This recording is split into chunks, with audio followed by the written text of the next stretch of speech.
In about 2 months, we'll go to the polls to vote on various referendums, elect local, state, and national leaders, as well as our next president. This upcoming election will set the political, economic, and most importantly, the moral direction of our nation and communities for years to come. Now, every election is important, but this one is especially so as our society continues its relentless attack on human life, marriage, and the family, a disregard for the poor, to mention but a few issues. But as important as this election is, it's not the most important thing. For no matter who is elected president, no matter who controls Congress, no matter who is elected dog catcher, the fight for religious freedom, life, marriage, the poor, and the need for this nation to turn back to God must continue unabated. And whether our government is godly or godless, our hope, our salvation lies in God alone, not in any government. Nevertheless, some would have us believe that our faith has no place in the public forum, that it's okay to be religious in church and in the privacy of our own homes, but don't you dare try to live out your faith in public, or worse yet, let your faith guide your public actions. In the book of Acts, St. Paul and St. John contended with a similar situation when the political and religious leaders of their day tried to silence them as they proclaimed the gospel. They told the leaders of their day, whether it is right in the sight of God to obey you rather than God, you be the judge. We face a similar situation today when our faith guides our economic, moral, and political choices.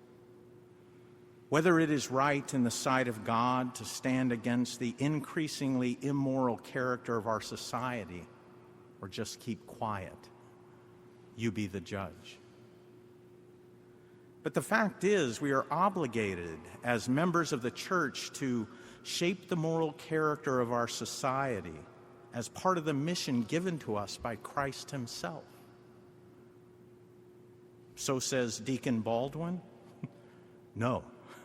So says our Archbishop and all the bishops of the United States, the successors of the apostles, whom Jesus said, "He who hears you hears me." The U.S. bishops, in their document, Forming Consciences for Faithful Citizenship, which I'll be quoting extensively tonight, have said that living out Christ's command to love means bringing truth to political life. Pope Emeritus Benedict, in his encyclical God is Love, said that love must be part of every aspect of our lives, including our political activity. This means our moral convictions take precedence over any political party affiliation and any interest group. So how do Catholics responsibly participate in the political process? Well, a civics textbook would recommend that we learn about the candidates and issues, discuss a candidate's position on the issues with friends, neighbors, and do some research on the candidate's record, and most importantly, get out and vote. I would agree. Certainly, all that is essential. But I would submit that there is something even more important, something even more fundamental that must occur before delving into issues and candidates.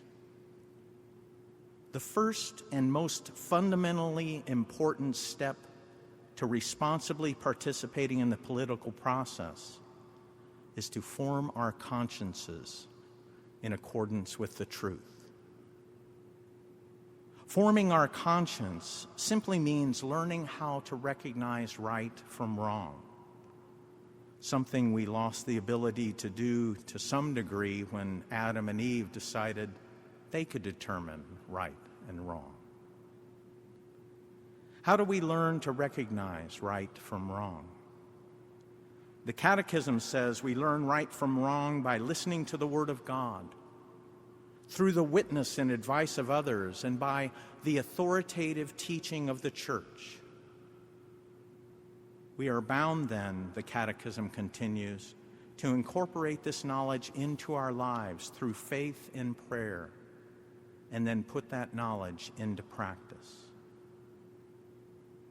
Jesus said that the entirety of the law and the prophets is summed up by the command, love God and love your neighbor. The constant teaching of the Church, which is echoed in the U.S. Bishop's document, Forming Consciences for Faithful Citizenship, is clear. There is some things that we can never do, as an individual or as a society, because they are always opposed to the love of God and neighbor. Such acts are intrinsically evil and can never be supported.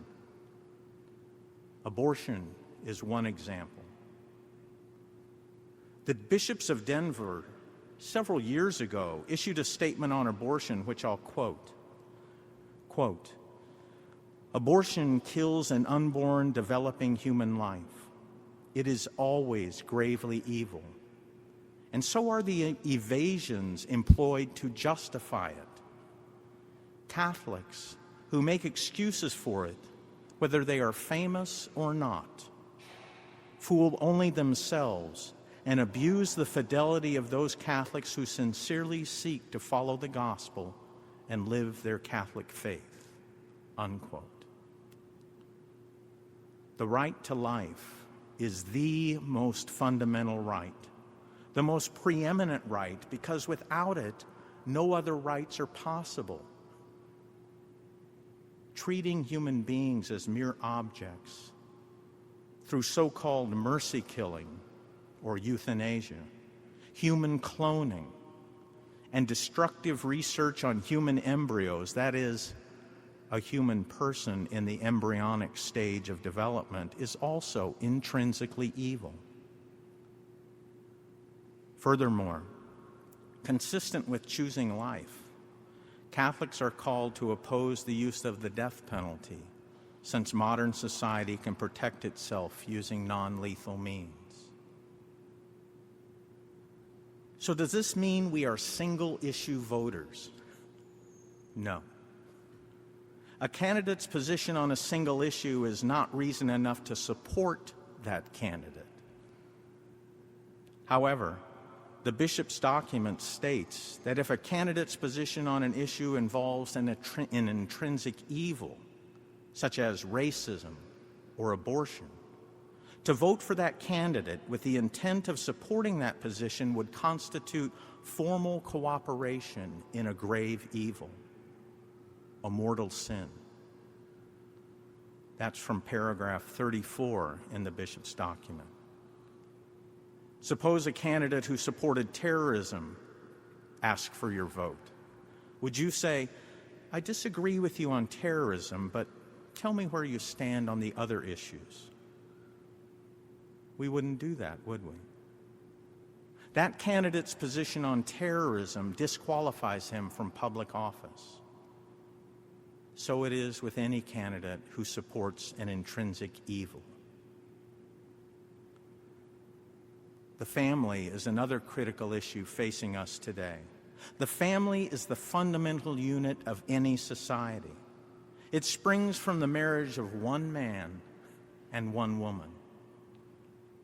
The bishops have said that the family is the sanctuary for the creation and nurturing of children. It should be defended and strengthened, not redefined, not undermined, or further distorted. Unquote. This means what is inaccurately called homosexual marriage is no such thing. in part because it's impossible that life can ever come from such a union. Furthermore, the bishops have stated that, quote, the institution of marriage is undermined by the ideology of gender that dismisses sexual differences and the complementarity of the sexes and falsely presents gender as nothing more than a social construct or a psychological reality, which a person may choose at variance with his or her biological reality, unquote. Pope Francis himself has taught that the removal of sexual difference creates a problem, not a solution.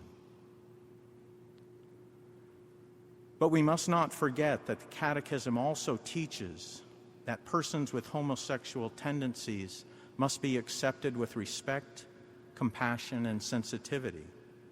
This flows naturally from our command to love our neighbor. Nevertheless, homosexual acts remain intrinsically disordered, and under no circumstances can they be approved. With respect to the economy, the bishops remind us that the economy is the servant of the people, not the other way around. Justice calls for employers to pay a living wage, and that there should be ample opportunities for legal immigration. The foundation of Catholic social teaching rests on a preferential concern for the poor. Also from the bishop's document is this quote, "A basic moral test for any society is how it treats those who are most vulnerable." And it reminds us that we will be judged by our response to the least among us. The upcoming election is of immense importance. The choices we make will affect each one of us, our families, our children, and our nation for years to come. Our duty, yours and mine, is to form our consciences in the light and truth of the constant teaching of the Church, and by living that faith, transform the moral character of our society. In closing, let me quote again from the bishops in their statement on forming consciences for faithful citizenship. Quote, "We vigorously repeat our call for a renewed kind of politics, focused more on moral principles than the latest polls, focused more on the needs of the weak than on benefits for the strong, focused more on the pursuit of the common good than on the demands of a narrow interest. This kind of political participation reflects the social teaching of our Church and the best traditions of our nation," unquote.